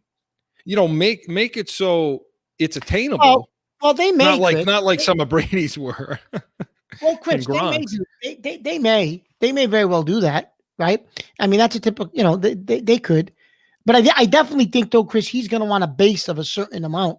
I don't, you know what I mean? Just because he knows, I think he knows he's kind of got us in a spot here where we have to bring him back. Yeah, and it's like I said, I mean, so like the kind of thing where it says, you know, you reach these plateaus, you know, you play, you know what I mean? You play 12 weeks and you get a certain amount. And that's easy to attain. So if it's something like that, Chris, I think that's okay, you know? And I'm looking, yeah. And so, I'm trying to find the average salary, you know, for a corner in the NFL, Mark. You know, I mean, you know, it's gotta be, I mean, it has to be in the, I would say the low teens, if not more, right? I mean, you know, I mean, 16, I'm seeing it here. I mean, you're seeing, you know, Byron Jones, 16.5 million a year. You got Howard at 50, you know, I mean, I mean, these numbers are right there. So you're talking somewhere between 13, 16 million and for a top corner in this league, right? Yeah. So to get there, what's he going to make? 7 million, which I get it. I mean, that's a joke for a guy like this to be making what, $7.5 million. Listen, it is a joke. And listen, I realize that's the way this was structured. He got his money up front, right? A typical Patriot deal, right? They up fronted some of the money, and now it's the back end of the deal, and it's cheap money, and that's the way we structured it. But he's just not going to play for that, I don't believe. He won't show up to training camp. If it's $7 million, he's not showing up to training camp, Chris. But I honestly think they know they're going to work something out. Remember the days when the contracts were, you know, they played the contract and didn't touch it, didn't renegotiate. You know? Forget it, Chris. The other thing is some of these rookies. And there was a thing in the other day about, you know, people getting nervous. The rookies haven't signed, but I was reading something, and Reese was saying that Mike Reese, who's an insider with the Patriots, obviously he's a, you know, NFL beat reporter, but he's got some inside information. Said, listen, don't get nervous. It's just a typical way of work for the Patriots. They wait to see what the market is set at for, you know, a second round pick or a third round pick. Where does the money end up? Where are some of the incentives set up? And the Patriots will give them something a little bit comparable to that. So they'll all be in training camp come, you know, the end of July. That's not going to be an issue, you know? Yeah. I mean, you're talking about the other, I'm talking about Bondmore and Mac Jones technically. Well, a lot of teams have these guys locked up already though. They do. But Jones, Chris, was at the Yankees Red Sox game over the weekend. So he's in town, never left from minicamp. He's just here studying and getting himself ready for a training camp competition. He's getting himself ready for competition. You know what? I'm trying to figure out if your motivation for wanting this guy to play, Joe, tell me, what do you think Mark's motivation for this is? You think his motivation for wanting Mac Jones to start week 1 is because it's for the betterment of the team, or his take that he had several weeks ago? After all these years, it's for the betterment of the team. Come on, Chris. I don't know. I think it has to be, not only the betterment of the team, but the fact that, like, we want to go to the Super Bowl. And the quickest way to get there is get this kid started. Start him now, get him rolling so he can prepare to get there. That's my take. And I feel Mark's the same way. See, he's just kissing your ass now, Mark. This is Chris, listen. You said last week. You said last week. I can't. I want him to start week 1 because I'm going to come on this show, right? That's But Chris, listen. In all honesty, Cam Newton threw 8 touchdown passes last year. Yeah, but how many rushed for? No, I understand that, Chris. But how can just being devil's advocate? He sucked. But Chris, how can a starting quarterback in this league throw for 8 touchdown passes in 2021? I would think you'd throw 10 just by accident. That's what I'm saying. I mean, I get our receivers were terrible. Don't get me wrong. I know our receivers were horrible, but our youth quarterback, an undefeated team, by the way, threw more touchdowns than that. So do you honestly think, in all kidding aside, right? You honestly think that Belichick, if Jones puts up numbers and looks good in training camp, you honestly think he's going to stick with a guy who threw 8 touchdown passes? I told you, I've said this for weeks now, the way this guy gets on the field. Okay, so, and by the way, across the banner there, take a look at us on Twitch, Corso and Catone there. You can read it. I can't see that far, Mark. So when you say if he plays well in training camp, what do you mean by that? So when I say, I mean, does he shows leadership? He commands the huddle. He's making the right decisions. He's a rookie. He's going to make mistakes, right? But if he's got command of the huddle, he's showing leadership. Guys are going to rally around him and play hard for him. And he understands the offense enough to be able to grasp it. And it's not too fast for him. Do you start him? He's going to make mistakes, Chris. Obviously, he's a rookie, right? He's going to make some mistakes. Well, look, Mark, you just gave you just gave my whole take, basically, that I've been making for the last few weeks about how this guy gets on the field. So, yeah, I mean, if he does the things you're describing, including the studying, if he shows the ability to study, break down things, I mean, if he could show them some things, Chris, I don't know how much he's going to do that in preseason. But Chris, you brought it up last week that McDaniels can't even contain himself. Like, he's trying to hide, like, his excitement. You brought that up last week. You could see it. I mean, we've watched this guy for many, many years now, and his body language, taking a look at him, and you and I are crazy when it comes to the Patriots. So, and I mean, his body language is of a person that's just being held down at this point and is ready to. It's like holding a dog down with a bone across the room that he sees. You know what I mean? Like it's. That's what he looks like. He's looking to jump out of his skin. No, I think if it were up to him, he'd be doing whatever he has to do, and I'm sure he is, to get him ready. And to him, I think if McDaniel were the head coach of this team, I think that would already be decided, either at least within the walls of that place, that Mac Jones is going to be the starter. I think that would be the case. But Mark, those are the things that are going to get that guy in the field. It's the leadership, it's the smarts, it's the intelligence, the command, and the study habits, the ability to show that he can handle an NFL offense. And by the way, he can handle making mistakes and forget, come right back. That's going to get him on the field. That's the thing with a rookie, Chris. Can they forget the mistake, right? Well, because I mean, he's going to make them, like you said. I mean, he's a rookie. He's going to make them. You know, I mean, you remember back in 2001 in training camp, and that famous line, "Oh, I can't stand it. I can't stand it. Line up, run it. I can't stand it, Brady. Run it again." You know, I mean, that's what he's going to be facing over there with McDaniel and Belichick. You know, a little more ornery of Belichick these days, but if he can withstand that, you know, show the kind of leadership. Because look, I mean, he's gonna be able to make every throw. I mean, we know that he can make every throw. He's not athletic in the sense of he's going to run around back there, but I don't think they care about that. I think they're more worried about the movement within the pocket. Like Brady was one of the most mobile. Brady was one of the most mobile quarterbacks that I've ever seen.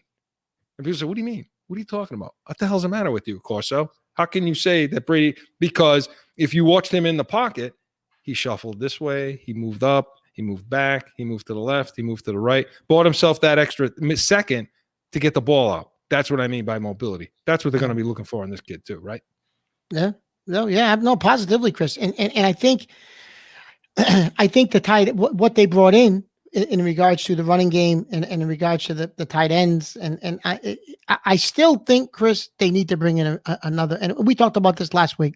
Who's the odd man out in the receiving group? I think they need to bring in another receiver and have them go in and compete with this group. I think you need one more receiver to come in and compete with this group. Who that is, a veteran, what it is, I don't know. But well, you want it to be Brady. You want it to be Harry that gets kicked out. That's what you want. I did not say that. That's what I think Patriots fans is what No, you're I mean. right. No, you're right. Patriots fans, you're right. We all want. You're absolutely right, Chris. Well, so I mean, what we would all want is for him to get better, but I mean, I don't see that happening. So if you could bring in a guy that can push and get on the and take a roster spot. We talked about this last week. Who's the yard man out? You're right. It's probably Harry. Yeah.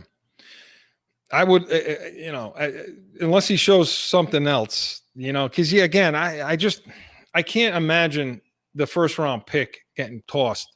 I mean, can he show something with Jones at the quarterback position? I don't know. I don't. They're going to give him another. They're going to give him another year, and then because this is what, year 3, 4, 3. I think it's 3. 3. So this will be. It's a 4-year contract because they're never going to. If he don't show improvement, Chris, he'll never be back next year.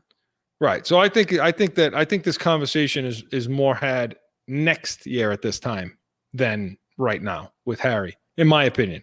But we were just talking about Tom Brady, right? Yeah. And so speaking of Mr. Brady was in the news again over the weekend, right? So, Mark, is this guy acting like he always wanted to act, or is he acting? Chris, he's just looking to. I think he just wants to once again make sure he's the center of attention and get people tuned in again. It's training camp in 3 weeks, Chris. He's gonna go to try and put together one more run, and he wants to be the focus of 16 more weeks because, Chris, I honestly think this is it for him. I don't think you're going to see him come back after this. This is it. If he can repeat, he's done. I don't think you're going to see Tom Brady after this season. I think that's it. So I think he's trying to generate some excitement around himself and the team because I think he's going to walk off into the sunset like Manning did. And this is going to be the year, he wants everybody tuned in again to me. Here I am. I'm still here. And if he can walk out on top again, well, Jesus, forget it. That'll never be even compared to. Yeah, and we welcome in Paula again, one of our loyal listeners. She's telling us how she had some technical difficulties, but now she's up. Come on, Paula, get your stuff in order over here. I mean, we're here, we're going. Look at the scene, look at the background. Get your stuff up and going. Will you please? You missed a lot of good things, And while we're on that, Steven types in, love the show, guys. Keep up the great work. Regarding Brady, you may have already covered this, but who do you think leaked the story about you were going to stick with that mofo? He did. Who leaked it and why? I think he did. I think he leaked it. I think he leaked it on that show, and he basically said what he said. But Mark, that came from him. Come on, that came from his camp. Yeah. That absolutely came. And the other question is, Steve, right? Steven is so who was he actually talking about? He leaked. We thought right?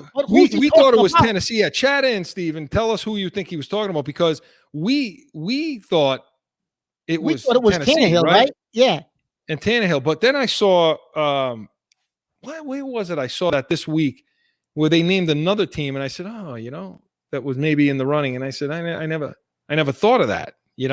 I'll think of it. But Mark, this is all coming from him, and that stuff you saw. What was that on HBO? Chris, could he have been talking about what the hell's his name? Garoppolo? No, I don't think he's talking about San Fran. Well, the team that was in the running, Chris, the other team that was in the running was San Diego, and they stuck with Tyrod Taylor. They backed out. Well, they had Herbert. They had the rookie. Well, that was right? before they drafted Herbert, though. Well, yeah, they drafted him a month later, a couple of. Oh, so right? Steven's saying the Bears, Chris. He thinks the Bears. All I right. have a feeling we're talking to a Bears fan, though, right now. Okay, no, there we go. Right. So, maybe who's the stiff that they went with? Trubisky. They stuck with Trubisky for another year, and I mean now obviously they got Fields, but yeah, they got Fields, but I don't know. I tend to think it was Tennessee, and it was a shot back at Vrabel. It was, because I think he could talk that way to Vrabel. Because remember when that last game against Tennessee that he played for the Patriots, and threw his final pass for the Patriots, Brady, was a pick. Yeah. And you had Vrabel like halfway out of the field yelling, "Tommy, Tommy," like said like that, like he's some jerk up in the stands. You know what I mean? Tommy showing no respect for the. Tommy got even with him last year. Like showing absolutely no respect for the fact that Brady and others were directly responsible for that dude wearing what? 2 rings, two rings. Yeah, so I mean, he played well and everything, but he ain't the reason they won. He ain't the reason they won the Super Bowl. No, it was Vrabel. No. Listen. He should thank Tommy Boy. He did catch a touchdown pass in that Philly Super Bowl. He caught a lot of touchdown passes, but don't forget who the guy was that was advocating for that guy to be on that field and throw those passes. So I think Vrabel's a jerk. I mean, I think he's just you hate him. You hate him. I don't like him at all. He's an arrogant jerk. But here's the thing: who leaked it? It was Brady. It's his brand. I mean, he's getting ready to go on that HBO show, and all of a sudden, this is out. And so now he's on that show, HBO, and he's swearing up a storm, and Draymond Green's on there, and he's. And by the way, Chris, but then he says, "Don't believe like 80% of what I say." Really? Yeah, he said. This is what he said. He said, to get back to that, he did say it on that show where he said, they asked him about it. He said, yeah, I mean, what was the actual line? You're going to stick with that MFer and over me. And he liked that whole thing. So I think he leaked that. What he said was, 90% of what I say is not what I'm thinking. Okay. What the hell? Which, by the way, is hard to do. That's difficult to do. Imagine walking around and 90% of what you say isn't what you're thinking. I'd be walking into walls. Like, I mean, how do you even organize your head that way? Chris, listen, he's the greatest of all time, but he's full of shit too. You know what? He's just trying to promote his brand. He's full of shit. Of course. And he wants to keep the interest for one more year, Chris, because I honestly don't think he'll be back. I think this is his last go. I think he knows it. I think everybody knows it around him in his camp. Just some of the comments he's made. And I mean, I know what he just said about, 90% of what I say isn't, in my, but I think this is his last go, And that's another, and by the way, you can look at that from a local standpoint as another shot at Belichick. Yeah. Basically, I've been suppressed. I'm being suppressed now all of a sudden I'm out. Because let me ask you, do you think if you're still in New England, he would have done that show? Probably not. No. Or if he did do the show, it would have been much more scripted, where he wouldn't have been as open mic'd and be able to say some of the shit he said, right? Because Belichick just wouldn't have allowed it. So See, I think it was scripted. It's like Ringley Brothers and Bonham and Bailey Circus down there with that goddamn cartoon character coach they got. Here we go. Yeah, open up that. Oh, Darth Vader. Yeah. Listen, I think it was scripted. I think everything he does is scripted. And by the way, no. But when I say scripted, Chris, I mean like none of that comes like off out. a teleprompter. Yeah, no, not off a teleprompter, but like in other words, none of those topics even come up because Belichick only allows you to say certain things. So you can talk about A, B, C, D. Don't ask me about the rest of the stuff because I can't answer you. Well, some of the arrogance he was showing, people say, well, he wouldn't have done that in New England. Listen, Mark, don't forget what this guy was like in New England. This guy was the biggest trash talker on the field. I mean, you know, let's not pretend Brady was just, you know, a robot who told the mock and never said a word. That dude, Chris, think about two guys that people don't necessarily link, but their personalities are very similar, and they were two of the biggest trash talkers in the history of sports. Was Tom Brady, Larry Bird, and Larry Bird. Yep. Yeah, you just took the words out of my mouth. Yep. Tom Brady talks so much more shit than anybody else, and he's known for it. So all this about Belichick didn't allow him to be himself and all that, that's not. You know what? That guy went out there weekly, and he was in guys' faces. And listen, I believe the one thing I do believe that he said is about the corners, that he would say things like, yeah, he's a great corner. He's this, he's that. And, you know, a corner that he wanted to pick on during the week, he would say, hey, I got all the respect for him. He's a good corner. But in his mind, and on Sunday, he'd be like, I'm going after that. I'm going after that terrible. I'm going after him every single play, and I'm going to light him up. And he also said that I believe that he's been like that his whole career. But Bach, think about it like this. That statement, not, where did he learn that statement? Where did he learn that whole idea of saying what you need to say during the week and then, but really believing something else? Where's that come from? Of course. What do you think? Of course it did. I mean, that's the Patriot way. There it is.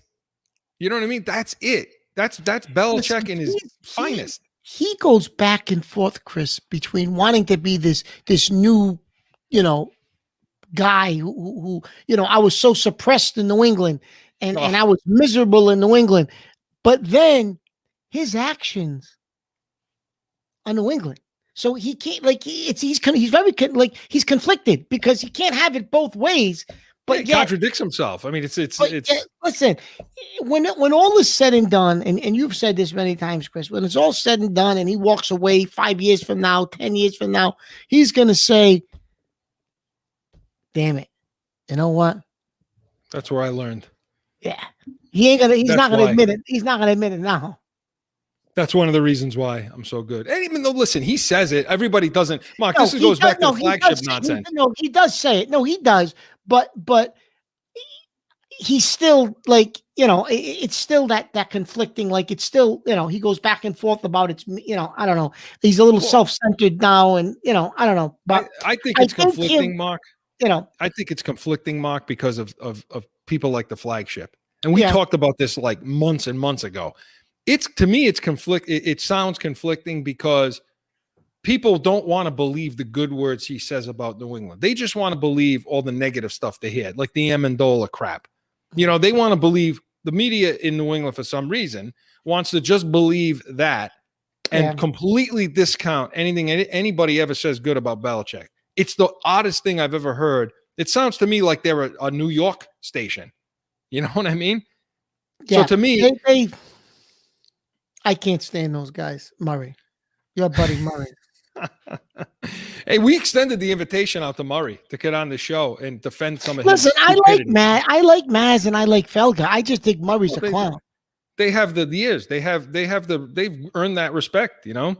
Chris, he'll have the creamsicle sweatshirt on the week we play Tampa. That's for damn sure. You know what? We've reached out to that moron to come on this show and defend some of his takes. Joe, have you heard anything back on that yet? He's ducking us, Mark. I don't mean Joe. I mean Murray. He's ducking us. He doesn't want to get on this show. He doesn't want to come on and listen to this. We'll slap him all over the place. Chris, maybe when you come out for the Tampa Bay game, we'll offer us. We'll go on his show. How's that? That's fine. We'll come on your show, and you can. Hey, listen, you guys can try to beat us down. I won't come with notes, no script. Just I'll come on and we'll, knock us out. Knock us right out. But anyway, yeah, Mark, listen. And then this TB12 stuff, by the way, is there anything more that doesn't even do anything? I mean, these creams and all this stuff that he keeps promoting, it doesn't do a goddamn thing, Mark. This is not, I mean, you what do you think? You're going to use this stuff and you're going to be like Tom Brady? No, this isn't the reason he's what he is. And by the way, he had his little sidekick with him too. He said it. He said, Alex Guerrero, he's become so close to me. He's here with me now. I don't think he goes anywhere with him without him. But Guerrero, Chris, was at he was in the locker rooms. He's everywhere. Everywhere. Tampa Bay gave him full access to everything. Oh, they gave him a golf cart in an office. He was on the field after the Green Bay game. Oh yeah. Yeah. I'm sure at the Super Bowl he was as well. But you want to know what I found interesting on that interview, that HBO thing? And he's sitting there with several basketball players, right? Draymond Green and I can't remember some of the other ones. God, could he have insulted the basketball players any more than he did? No. I mean, he came out and he basically said, football, Alex is with me. I mean, I've taken care of my body, and he might as well just say, and you can too with TB12 and the TB12 method. I mean, might as well just say that. But he's saying, it's difficult with football. It isn't like basketball. He said, where there's a confined environment, it's a controlled environment. There's no weather. There's no variables like that to deal with. You're wearing comfortable shoes. He's saying this to these guys who are just sitting there. So they're soaking it all in. It's Tom Brady. It's Tom Brady. Tom, can you sign this for me afterward? Can you sign my basketball? Can you sign my sneakers? Look, he's basically, if I were one of those guys, I would have been like, hey, who the heck? Come out to a basketball court for 5 minutes and run your ass up and down. Go run and defend Kawhi Leonard for 48 minutes. See how that feels. You know what I mean? Yeah. Look, you're right. You're right. He's gotten pretty arrogant, man. He's gotten more vocal about. He's definitely gotten more vocal about his arrogance. He absolutely has. And the fact, Chris, that he did it without Belichick, I think he can be, right? He deserves it. He can be, Mark, there's nothing we're saying. Look, Mark and I are not at all, hinting at he doesn't deserve to be arrogant. This dude, he can be as arrogant as he wants. You talk about you put the phrase out. You walk the, you want to talk the talk. You walk the walk. You have that phrase in a book, and there's a picture of Brady right next to it, right? I mean, he's the ultimate. Talk the talk, walk the walk. I mean, so best football player that ever lived, in my opinion. So he could say and do whatever he wants. It's Chris, just funny to me. Chris, who's been quiet this offseason has been Gronk. He hasn't said much. He hasn't said much. I mean, he's, how much does he have left? How much does he have left? How much? No, I agree. I agree. But I just thought he would try to keep his brand going too during the offseason. You know what I mean? Yeah. Just because this is probably going to be his last go too. Yeah. And Mark, the last thing I'll say on Brady, I'll tell you what made it, what he got serious about though. He got serious about these jersey numbers. Yeah, he did. So the NFL has a new rule now where the position groups, before you had to have you could only be a certain range of numbers, jersey numbers for the type of position. Okay. So, quarterbacks were cut off at a certain number and so on. And now they've extended that for certain positions.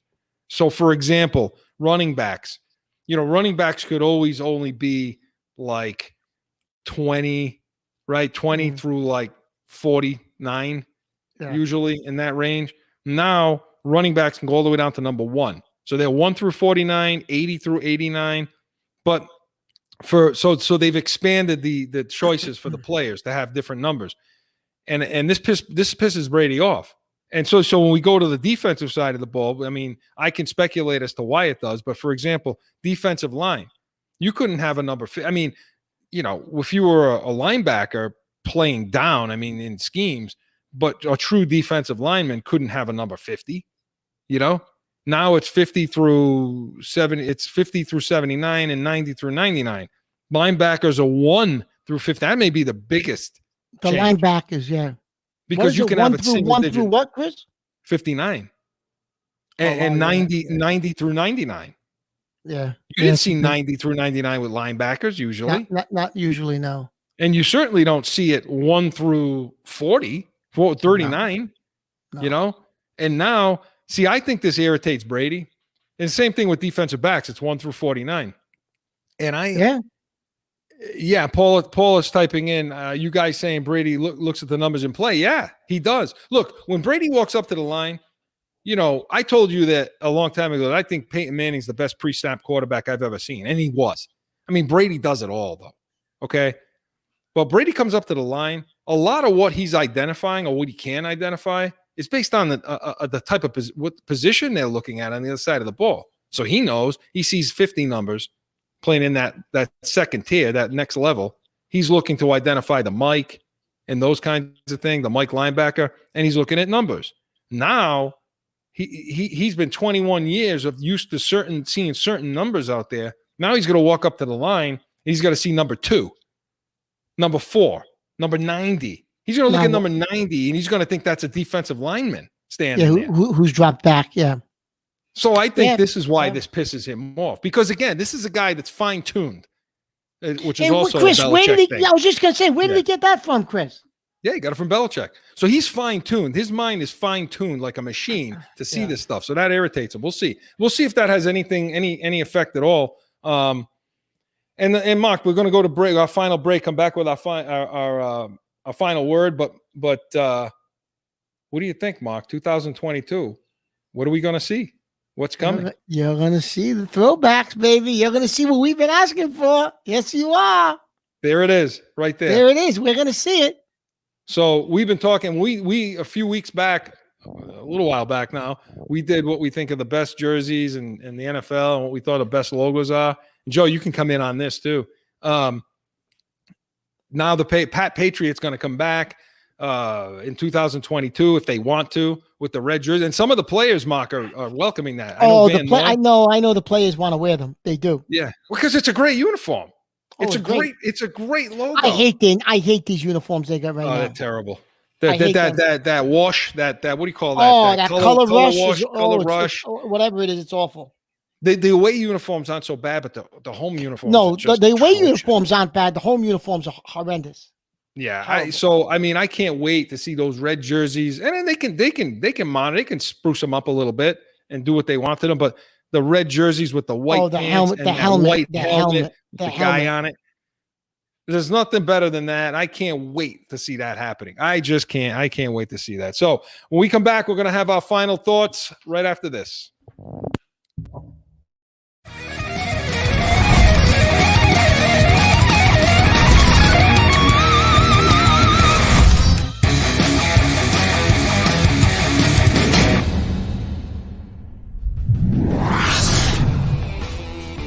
It's that time again for a timeout for a message from one of our sponsors. No one ever thinks they will be in the need of a criminal or traffic lawyer, but things happen. Corso Law Group is Arizona's leading criminal and traffic law firm. Their 20-plus years experience and attention to detail has helped thousands of people all across this great country who found themselves in a situation in Arizona. So whether it's a traffic ticket or if you need reduced DUI or more serious issues, call or go online to CorsoLawGroup.com and talk with these expert attorneys who I know will help you. Corso Law Group.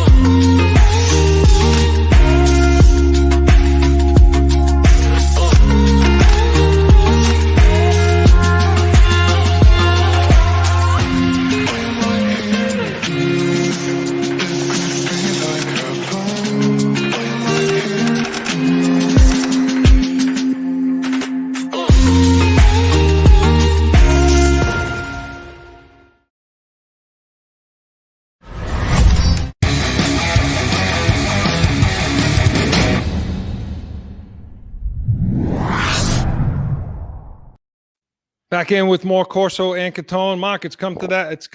We're at that time now again for our final word. And Mark, one thing we didn't get to, and we're going to save this for next week, okay? But a list came out this week of the top 10. This is from Tom Curran. The top 10 Patriots of the Belichick era. And we'll go over some of the criteria he used, but there are some serious surprises in that top 10 in my book. So yeah, next week. So, it's something to look forward to next week. Well, Chris, we're not on next week though, right?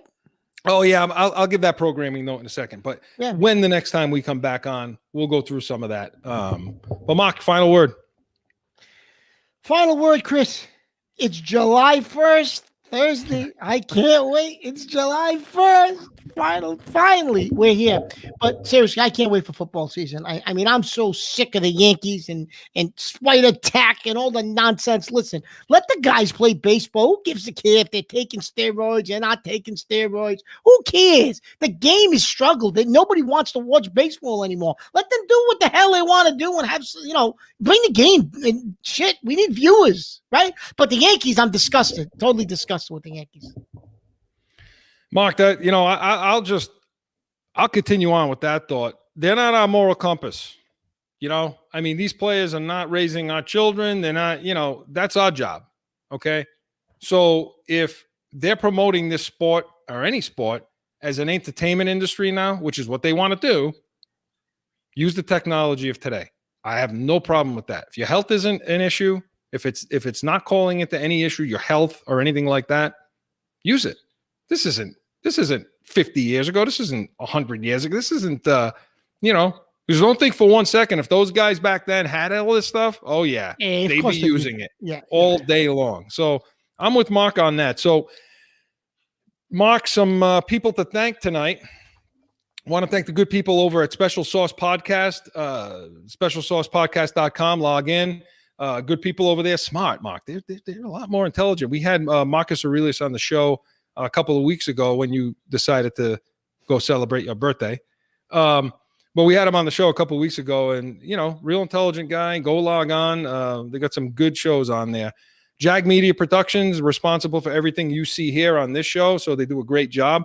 Studio 42 Designs in North Providence, Rhode Island. It is studio42designs.com, and that is the 4 and the actual 2. Do not spell the words out because you will not reach them. Corso Law Group, Arizona's leading criminal law firm. Allow us to be your voice, corsolawgroup.com. And Mountain View Home Watch and Security, Scottsdale's leading home watch and security firm. And Mark, I want to send out a special shout out to Jack, who is a real good friend of the shows. And Mark and I and Joe want to extend our wishes for a speedy recovery. Jack going through a couple of medical issues right now. Our prayers are with him and his family. We're hopeful that he's going to come out the other end of this without any issue. So want to let you know we're thinking about you. Everybody at Corso and Catone and our NPATS Nation is thinking about that. So programming note, Mark and I are going to have our summer hiatus for the next 2 weeks. We will not be on. We'll be coming back in 2 weeks after that. And of course, I didn't look at the date, Mark, when I'm talking about this, but looks to me like we'll be back on the 20th. So it'll be the 20th of July.